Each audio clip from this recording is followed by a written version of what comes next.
Olá, sejam bem-vindos ao canal Fazendo História com o professor Zelaya.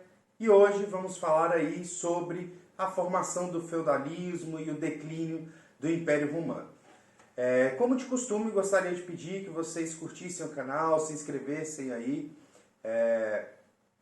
e, é claro, compartilhar o vídeo, enfim, vamos fazer o nosso vídeo girar aí. Sem mais enrolação, vamos ao nosso assunto. Como sabemos, a invasão de Roma ela foi feita aí pelos bárbaros, tá?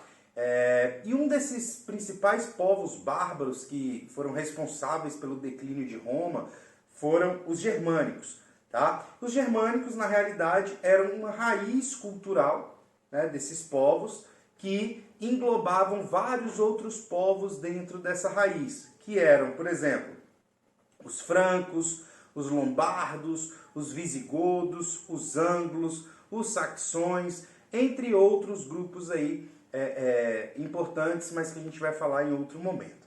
Esses povos, é importante demais a gente ressaltar que até eles conhecerem os romanos, eles não tinham nenhuma noção, nenhum sentido e também nenhuma necessidade de manter uma organização política centralizada, tá?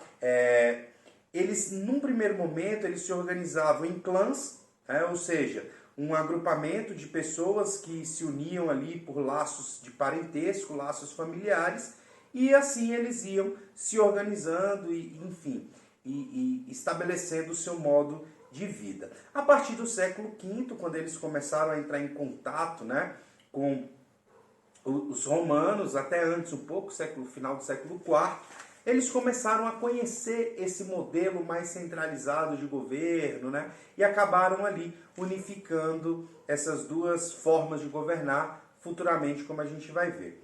E após a invasão de Roma, tá? Os líderes guerreiros desses clãs, que eram muito importantes dentro dessa sociedade bárbara, tá? Porque os bárbaros eles tinham em seu cerne cultural a guerra. Eles eram preparados o tempo inteiro para a guerra, para conquistar territórios, né, para invadir. E aí, os líderes guerreiros eles tinham muita importância dentro dessa sociedade. E eles acabaram ali, após a invasão de Roma, se tornando reis dessas terras que foram conquistadas e amplamente divididas. Então, cada líder guerreiro que tinha a sua importância acabou ganhando um pedaço de terra e se tornando rei da sua própria localidade, do seu próprio território, tá? E a partir daí, alguns destes povos eles foram se estabelecendo, conseguiram fortificar os seus reinos, outros nem tanto, né? E alguns visando facilitar ali a sua vida administrativa, né? Acabaram descentralizando o poder do rei, acabaram dividindo o poder entre várias pessoas e assim eles foram estabelecendo ali o seu domínio dentro da Europa. Um dos povos que conseguiram se destacar nesse período de formação da Idade Média foram os francos, tá? Os francos, no século V ainda, se estabeleceram na Gália, tá? Onde hoje é situada a França, obviamente, né? Franco-França, e ali eles fundaram o seu reino e começaram a se fortificar e a estabelecer um amplo domínio. No início já do século VI, tá? Eles já muito bem fortificados, começaram a estabelecer algumas alianças políticas e econômicas. Num primeiro momento, com pequenos reinos ali próximos a eles, que foram incorporados ao reino franco, tá? Burgueses também que estavam ali e necessitavam, né, desse auxílio, enfim, tá? Eles foram estabelecendo várias alianças políticas. Porém, a mais importante delas veio da aliança com a Igreja Cristã, constituída e estabelecida pelo rei Clovis dos Francos, tá? Clovis percebeu ali que a Igreja Cristã estava crescendo absurdamente e ganhando uma importância muito grande dentro da sociedade. Então, ele estabeleceu essa aliança política e, com o apoio da Igreja, os francos começaram a expandir muito seus territórios e, com o apoio dos francos, a Igreja começou a conquistar muitos novos fiéis. Ou seja, era uma relação ali de benefício mútuo, tá? Bom, dessa forma, né, conquistando territórios, conquistando novos fiéis e fazendo alianças políticas, o Reino Franco ele foi crescendo, crescendo, crescendo, e ele vai alcançar o seu apogeu, o seu ápice territorial, o seu ápice de domínio, com o rei Carlos Magno, já ali no final do século VII, tá? Início do século VIII. O rei Carlos Magno seguiu a política normal dos francos, estabelecendo expansão territorial, e ele fortaleceu ainda mais o vínculo com a igreja cristã, tanto é que no ano 800 depois de Cristo, Carlos Magno foi coroado imperador pelo Papa Leão III, dando início assim ao Império Carolíngio dos Francos, como ficou conhecido.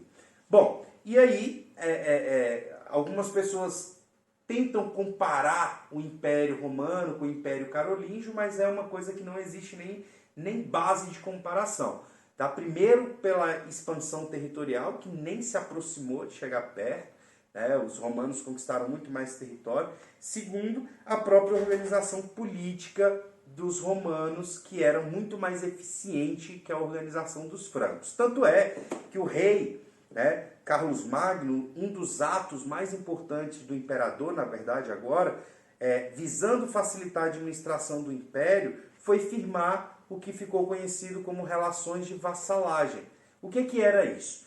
O imperador, ele doava um pedaço de terra para os seus seguidores, para os seus apoiadores, enfim, para aqueles nobres ali de confiança, e em troca os nobres deviam ao imperador uma parcela das suas colheitas e também proteção militar, caso fosse necessário. Ou seja, num primeiro momento parecia realmente uma boa ideia, mas acabou que esse sistema de vassalagem pulverizou o poder do rei, né? Do imperador, que a ideia é centralizar o poder, ele acabou pulverizando, espalhando esse poder para diversas pessoas. Isso fez com que o Império Franco fosse tendo um governo cada vez mais descentralizado. E essa descentralização política piorou muito e se aprofundou muito após a morte de Carlos Magno. Porque com o falecimento dele, houve uma intensa disputa pelo poder, né, ali por parte dos seus prováveis sucessores, e essa disputa enfraqueceu o Reino Franco, e muitos desses nobres acabaram ficando independentes do Reino Franco. E dessa forma, o império se desfez rapidamente. Tá? Acaba o Império Carolíngio e a Europa é mais uma vez dividida ali em vários reinos. Tá? E todos esses reinos acabaram adotando esse sistema de vassalagem, que futuramente, na Idade Média, um futuro muito próximo, vai se tornar a base econômica, política e social dessa nova sociedade que vai surgir aí, uma sociedade feudal da Idade Média. Ok?